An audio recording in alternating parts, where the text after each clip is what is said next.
welcome Lauren Freeman, Eric from Evade, Alex from Jailbreak, Pearson from Bee Swarm Simulator, and Colin from Gunfight Arena. Hi, everybody. Thank you so much for being here.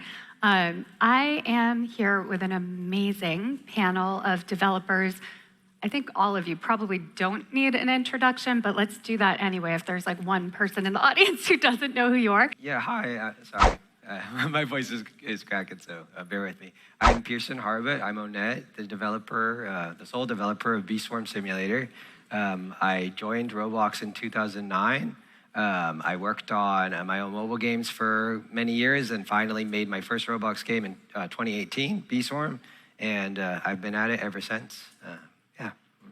I forgot to introduce myself because I was so excited to get to these guys. I'm Lauren. I'm the head of creator feedback at Roblox. Let's get started. We have a ton to cover in a short amount of time. So today you're going to hear about how to run live services, how to, continue to delight your players, bring them back to your game for years and years. We're going to walk you through the development lifecycle, starting from like early ideation before you launch and following that all the way through to, having your game out for many, many years, as you all have. Let's start with that early pre-launch phase. Love to hear about what were you thinking about at that point? Were you planning for live services? Did you have a plan for the content that you wanted to release after you launched? Let's take the audience back many, many years ago and where you were at that point. Me? Yeah, jump in. So in the early stage, I was directly inspired by a trend, the snow shelving simulator game, the incremental clicker collecting trend at the time.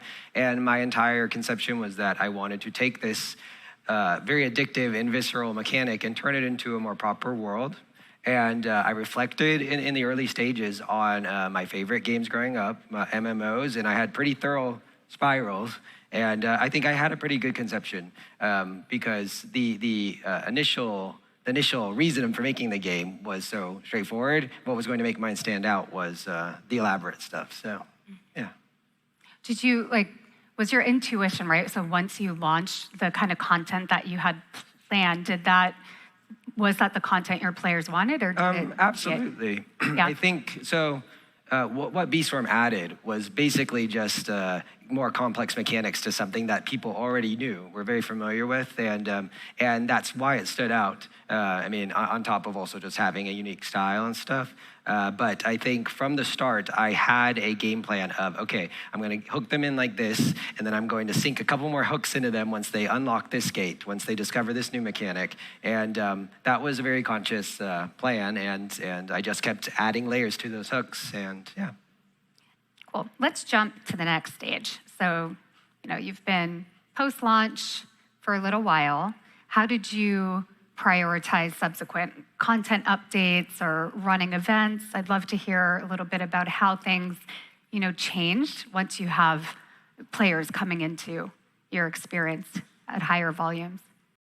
So kind of like I mentioned, in the early stages of Bee Swarm, I started with mostly doodling and planning out. So I noticed those first few weeks and those first few months were really just bringing the game to fruition, like giving bees leveling or even equipments and stats, like more complicated stuff like that. I knew from the start that it should be there, but like Alex kind of mentioned as well, I didn't want to waste my time on something that was just fundamentally not fun. I released Bee Swarm, and I would say it looked very much like it does today, but I knew that, I knew that it was going to flesh out into something else.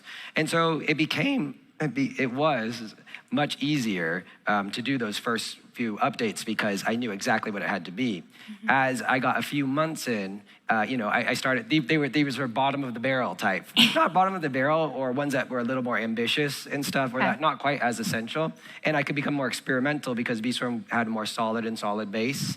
Mm-hmm. But it went from weekly to bi-weekly to monthly to annually. But were these major features you're shipping? Very major features. If I do an update on Bee Swarm, I want it to feel substantial, and I want it to add something that is unlike all the other mechanics in the game, but still feels like it essentially should have been there from the start. You would be like, man, I can't imagine Bee Swarm without this. But yeah, that early stage, I would say, was just coming into fruition. So Okay. it was quite easy, but extremely stressful. And the emotional toll of having all these people yelling at you and going from hermit life to basically, social media and YouTubers hitting you up, that was the hardest part. Yeah. So it sounds like early days you had a pretty clear idea of what you wanted on your roadmap, and you were following some, existing paradigms that were out there in terms of the features that were needed. But after that, you got a little bit more experimental Very in the much. months to come.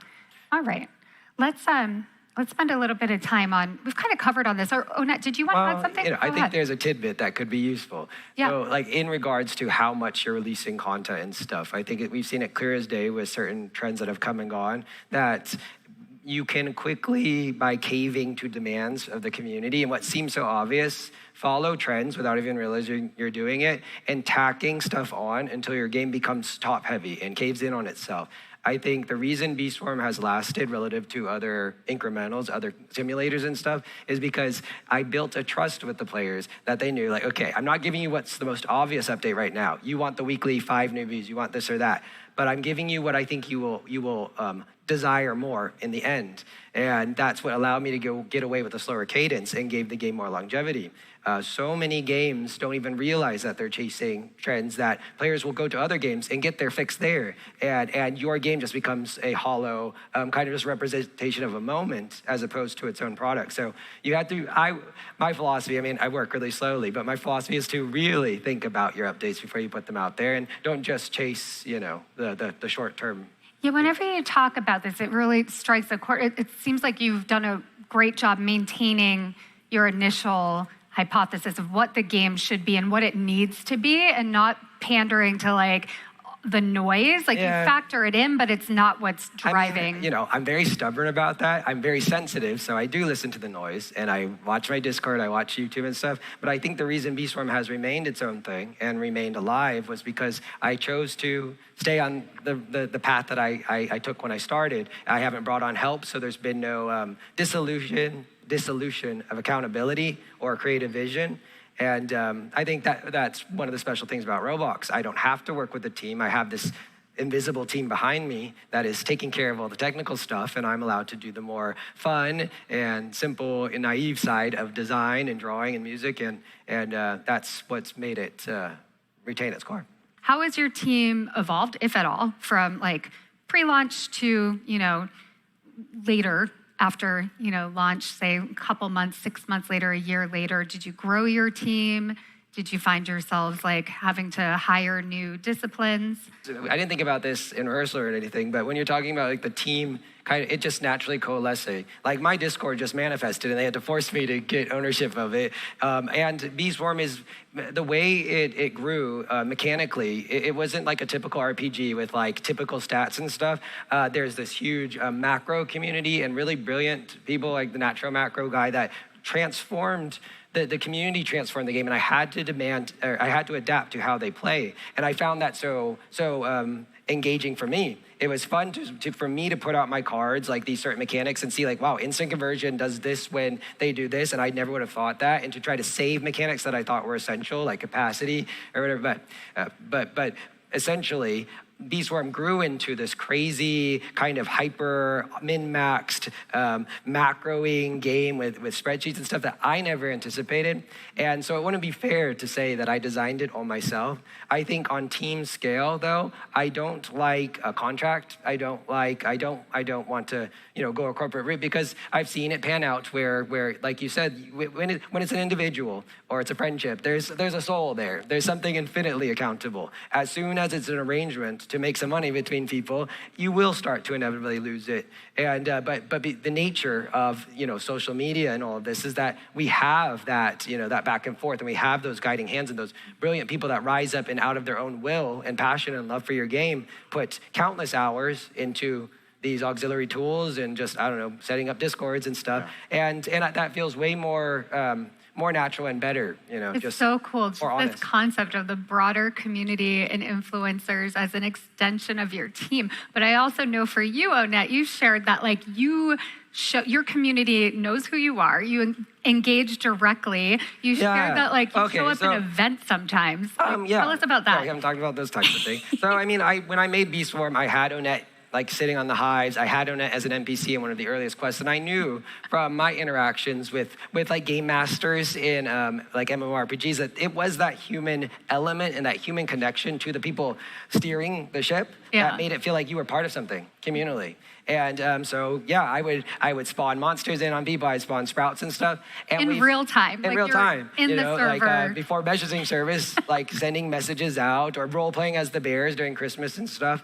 What we've seen, though, and I knew that mechanic was powerful, but now it is so perfected by Jansen, by Sammy, and we knew that it's that human part of design, that more I don't know, just irreverent and more immediate and personal part. But they systematized it, and it's just so crazy to see it blow into record-breaking mechanics. Yeah, it's just insane.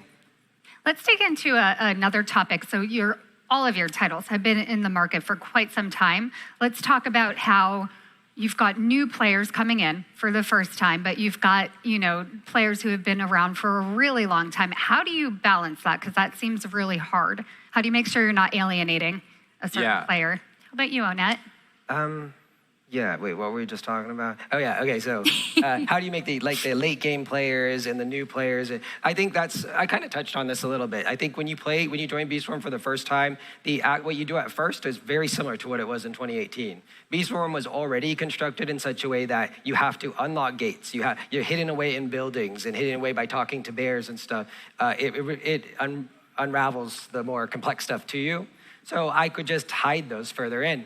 Even stuff like dialogue and stuff becomes, at first it's very literal and very children's book, and then it becomes more like, I don't know, just teasing or longer and more narrative and stuff, but deeper in. And so as I did updates, I would just sometimes, try to smooth out the early stage, but mostly I would just elaborate on those deeper layers, which you don't really become apparent to you until you've played Beastform for weeks or months sometimes. So it really wasn't a problem. And when you join, it still just looks as simple as it did day one, which I think many simulators, many other games, they become so bloated that when players join, the first 90% of the game is irrelevant, and they're trying to rush you to the most recent content, and then the entire world kind of hollows out and collapses in on itself. And trying to rush them to the late game. And also you join and you're overwhelmed, obviously, like you were saying, Colin. It's like, and that just scares people away. So you have to meditate on it a lot, yeah.